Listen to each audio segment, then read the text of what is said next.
Hello everyone, this is Anil Raj. Welcome to WITS Connect. In the previous classes, we have seen about centroidal formulas, and in today's class, we are going to see moment of inertia because this is the second most topic. After finding out the centroid, you need to find out the moment of inertia of the sections given any sections. So let's see what is moment of inertia. So the definition of moment of inertia is the moment of inertia of an area is defined as the product of the area and the square of the distance between centroid of an area from the axis, which is given as ixx equal to ay square and iyy equal to ax square. So definitely we need to find out the moment of inertia for any of the sections, because if you know the moment of inertia, the load intensities can be find out easily. So that it is necessary to find out the moment of inertia of the given products.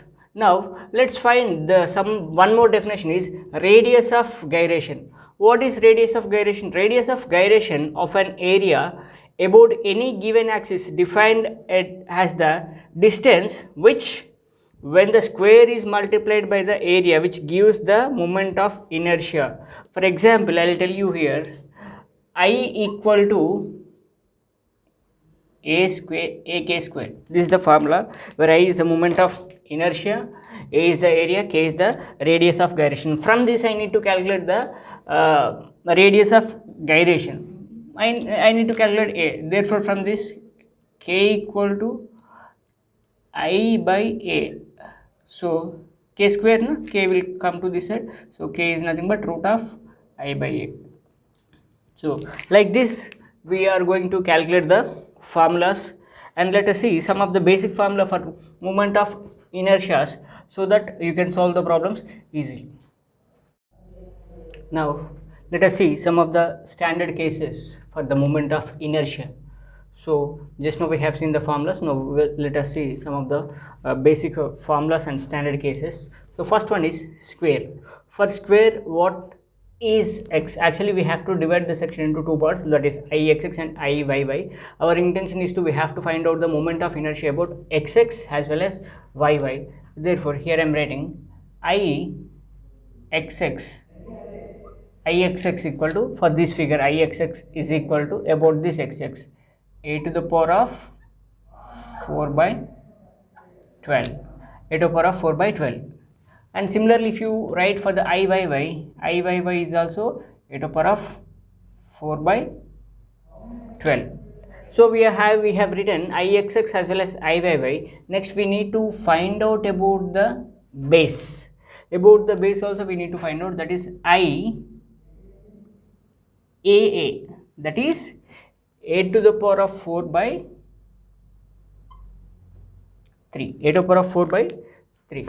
Like this you have to divide for each and every section, and you have to find out the moment of inertia about that axis, about this ixx axis. If it is a square, the formula will be a to the power of 4 by 12. If it is in the y direction, a to the power of 4 by 12, because it is a square. So this side is a, this side is a, so that's why you got all the same. Now if I take a rectangle, this is my b, this will be my depth, right? Here b and d are changing, so this is my yy axis, similarly this is my xx axis. Now ixx is equal to bd cube by 12, similarly iyy equal to db cube by 12. So you got xx as well as you got yy. Now you need to calculate about the base also. These are some of the basics. I a in the sense about the base. About the base is also given as that is b d cube divided by 3. So like this you need to find out for all the things. And the next standard case is triangle. If it is a triangle, this will be your base and this will be your height. Base will be there, height will be there. So for this, Ixx for the triangle, always the inertia will be intersected at the diagonals. If you find out about xx, Ixx equal to bh cube by 36, bh cube by 36. Similarly, Iyy equal to b cube h by 48, b cube h by 48. Similarly, you need to find out about the base also. Iaa equal to bh cube by 12.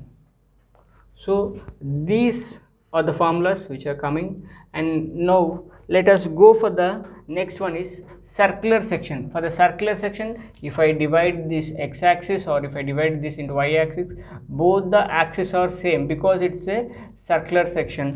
Then my formula will be Ixx or Iyy equal to, or throughout the bases also that will be also same, Iyy equal to pi by 64 into d to the power of 4.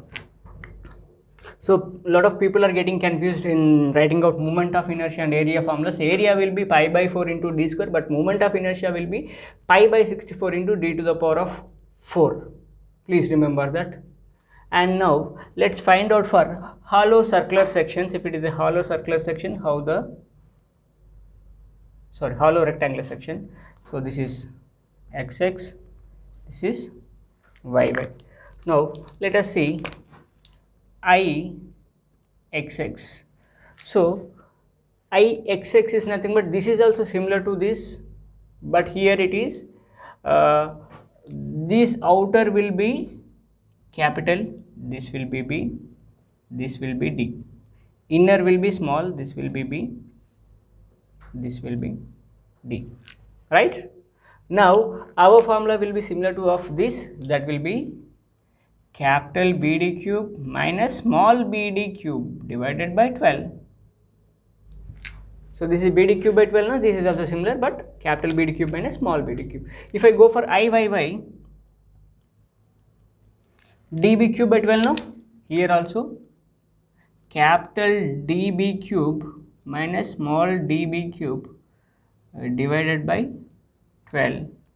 Similarly, Iaa is equal to db cube by bd cube by 12 now, here also that will be same, bd cube minus bd cube divided by 3. So I think you got understood the concepts of this, and the circular is also similar for the same circular one, but here also this is also, when you cut this in xx or yy direction, both the direction that will be same. Therefore Ixx equal to Iyy equal to pi by 64 into d to the power of 4 minus small d to the power of 4, where this is my capital D, this is my small d. So d to the power of 4 minus d to the power of 4. Okay. So like this you need to find out all the formulas for the sections. These are some of the standard sections for moment of inertia. This will be useful to solve you in the problems. So by these formulas you can solve any type of problems. So let us see some problems also related to moment of inertia and some of the basic definitions like radius of gyrations, like this. So these can be find out easily by solving these formulas. Now let's see some problems also.